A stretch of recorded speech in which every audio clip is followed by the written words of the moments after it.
Praise the lord. దేవుడు మనల్ని ప్రేమించి మనకు మరొక దినాన్ని అనుగ్రహిస్తూ వచ్చారు. అందుని బట్టి దేవునికి స్తోత్రం. ఉదయకాలము దేవుని వాగ్దానం లేవియాకాండము 25వ అధ్యాయము 21వ వచనం.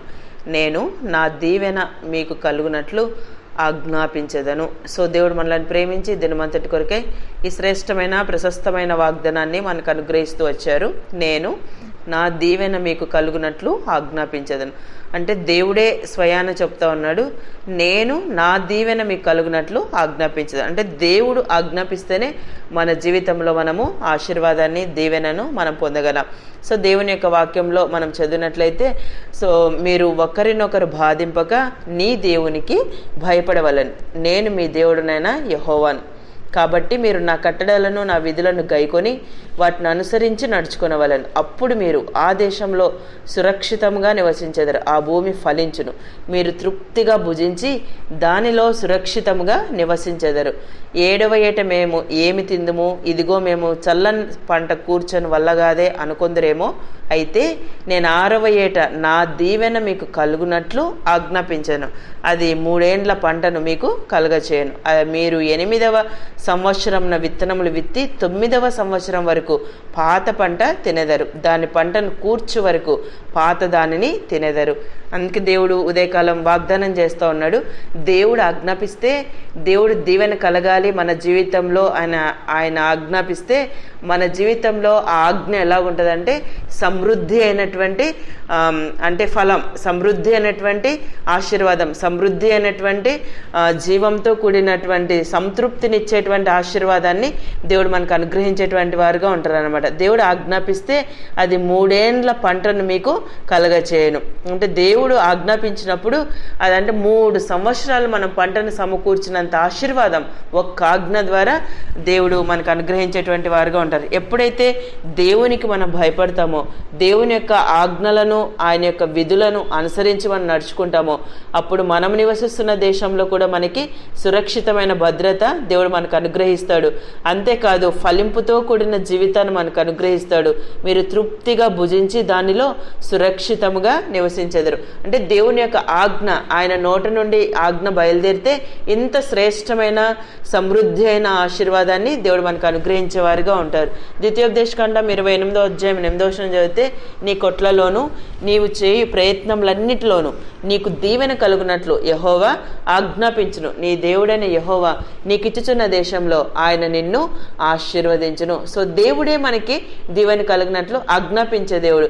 అక్కడ మనం లేవియాకాండంలో చదువుతాము, 3 ఏండ్ల పంట మనము తిని తృప్తిగా తిని భుజించేటువంటి అంతటి ఫలమిచ్చే ఆశీర్వాదాన్ని దేవుడు మనకు అనుగ్రహిస్తానని సెలవిచ్చాడు. ఇక్కడ కూడా దేవుని మాట మనం శ్రద్ధగా విన్నట్లయితే మన కొట్లలోనూ మనం చేయ ప్రయత్నములన్నిట్లో కూడా, అంటే మనము మన కొట్లు మన చేసే ప్రతి ప్రయత్నాన్ని, మన చేతి పని అంతటిని కూడా ఆయన ఆజ్ఞ ద్వారా ఆశీర్వదించేటువంటి వారుగా ఉంటారు అనమాట. ఎప్పుడైతే దేవుని యొక్క మాట మనం శ్రద్ధగా వింటూ వచ్చినప్పుడు, ఆయన ఆజ్ఞలను విధులను మనం గైకొంటూ వచ్చినప్పుడు, దేవునికి మనం భయపడుతూ వచ్చినప్పుడు, దేవుడు మనకి ఇంత సమృద్ధి అయిన ఆశీర్వాదాన్ని అనుగ్రహిస్తాడు. అదే ద్వితీయోపదేశకాండం మనం 28వ అధ్యాయంలో ఈ దీవెనల తర్వాత మిగతా వచనాలు మనం చదివినట్లయితే, దేవుని యొక్క మాట వినకపోతే అక్కడ వచ్చేటువంటి క్షామం ఎలా ఉందో కూడా దేవుని యొక్క వాక్యంలో రాయబడుతూ వచ్చింది అనమాట. ఉదయకాలం దేవుడు మనకు ఆజ్ఞాపించిన విధానంలో మనం చేయగలిగినట్లయితే మన జీవితంలో ఆ దీవెన కలగడానికి, మన జీవితంలో ఆ యొక్క ఆశీర్వాదాన్ని పొందటానికి, మన జీవితంలో ఆ ఫలింపుతో కూడిన తృప్తి, అంటే అంత సంతృప్తిని మన జీవితంలో మనం పొందాలి అంటే దేవుని యొక్క ఆజ్ఞ ద్వారానే మనం పొందగలం. దేవుని మాట మన జీవితంలో మనం వింటే ఆయన ఖచ్చితంగా ఇలాంటి ఆశీర్వాదాన్ని మనకి అనుగ్రహించేవారుగా ఉంటారు. సామెతల గ్రంథం 28వ అధ్యాయం 20వ వచనం చదివితే, నమ్మకమైన వానికి దీవెనలు మెండుగా కలుగును. సో ఎప్పుడైతే నమ్మకత్వంతో కూడిన జీవితం మనము జీవిస్తూ ఉంటామో ఆ దీవెనలు ఎలా ఉంటాయంటే సమృద్ధిగా ఉంటాయి, ఫలాలతో కూడిన ఆశీర్వాదం మన జీవితంలో ఉంటుంది. అంతేకాదు మెండైన దీవెనలు దేవుడు మనకు అనుగ్రహించేవారుగా ఉంటారు. అంటే దేవుని దృష్టిలో మనము నమ్మకంగా ఉండాలి, దేవుని యొక్క ఆజ్ఞలు విధులు మనం గైకొనాలి, దేవునికి మనం భయపడాలి. సో ఎప్పుడైతే మనం దేవునికి భయపడతామో కింద 3 విషయాలు కూడా మన జీవితంలో చేయటానికి మనం ఇష్టపడతాం. ఆయన ఆజ్ఞలు అనుసరించడానికి ఇష్టపడతాం, ఆయన ఆజ్ఞలు గైకోవడానికి ఇష్టపడతాం. సో నమ్మకంగా జీవించడానికి మనం భయపడతాం. ఎందుకంటే దేవుడు చూస్తున్నాడు అన్నటువంటి భయం మన జీవితంలో ఉన్నప్పుడు దేవుని యొక్క ఆశీర్వాదం దేవుడే ఆజ్ఞాపిస్తాడు. ఆ ఆశీర్వాదం కూడా 3 ఏండ్ల పంట సమకూర్చినటువంటి ఆ గొప్ప ఆశీర్వాదం. అంటే ఇంకా పంట మన ఇంటికి వచ్చేంత వరకు కూడా పాత పంట తినేదారు అని దేవుని యొక్క వాక్యంలో రాయబడింది. అంటే ఇంకా వెయిట్ చేయాల్సిన అవసరం లేదు. అంటే పేదరికం, నిరుద్యోగ పరిస్థితులు, లేమి మన జీవితంలో లేకుండా అంత గొప్ప ఆశీర్వాదాన్ని దేవుడు మనకు అనుగ్రహిస్తూ వచ్చారు. అంతేకాదు మన భౌతిక సంబంధమైన ఆశీర్వాదమే కాదు, ఆత్మ సంబంధమైన ఆశీర్వాదాన్ని కూడా దేవుడు మనకి అనుగ్రహించేటువంటి వారుగా ఉంటారన్నమాట. ఉదయకాలం దేవునికి భయపడి దేవుని యొక్క వాగ్దానాలు మన స్వంతం చేసుకుంటూ వచ్చినప్పుడు దేవుని ద్వారా ఇలాంటి ఆశీర్వాదాన్ని మనం పొందగలం. ఉదయకాలం నా జీవితంలో దీవెనలు లేదు, ఆశీర్వాదం లేదు, ఎంత కష్టపడినా నా చేతులతో నేను ఎంత ప్రయత్నిస్తున్నా కూడా ఆ ఆశీర్వాదాన్ని నేను పొందలేకపోతున్నాను, నేను చేసిన కష్టార్జితం అంతా చినిగిన సంచులో వేసినట్లుందని నువ్వు బాధపడుతున్నావేమో. నీకున్న పేదరికాన్ని బట్టి, నిరుద్యోగ స్థితిని బట్టి, సో నువ్వు చేసిన ప్రయత్నాల్లో విఫలమై సో నువ్వు ఉదయకాలం కృంగుదల్లో, నిరాశలో, సో బిక్కుబిక్కుమంటూ నీ జీవితాన్ని నువ్వు ముందుకు గడుపుతూ ఉన్నావేమో. దేవుడు జ్ఞాపకం చేస్తున్నాడు, నేను నా దీవెన మీకు కలుగునట్లు ఆజ్ఞాపించదను. సో దేవుడే మన జీవితంలో దీవెన కలగాలని ఆజ్ఞాపించాలని అంటే దేవునికి మనం నమ్మకంగా జీవించడం నేర్చుకోవాలి.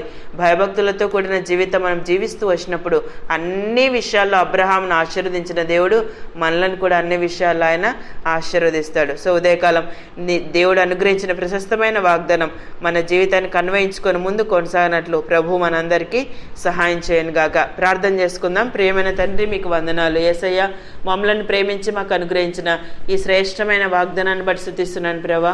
నేను నా దీవెన మీకు కలుగునట్లు ఆజ్ఞాపించదని సెలవిచ్చారు. ఉదయకాలం నిత్య జీవపు మాటలు వింటున్న మీ ప్రజలందరినీ కూడా జ్ఞాపకం చేసుకునండి. మీ దీవెన కలుగునట్లు వారి జీవితాలకు మీరు ఆజ్ఞాపించి అన్ని విషయాల్లో ఆశీర్వదించవలసిందిగా కోరుతూ యేసు ప్రభు నామమున ప్రార్థిస్తున్నాను తండ్రి. ఆమెన్.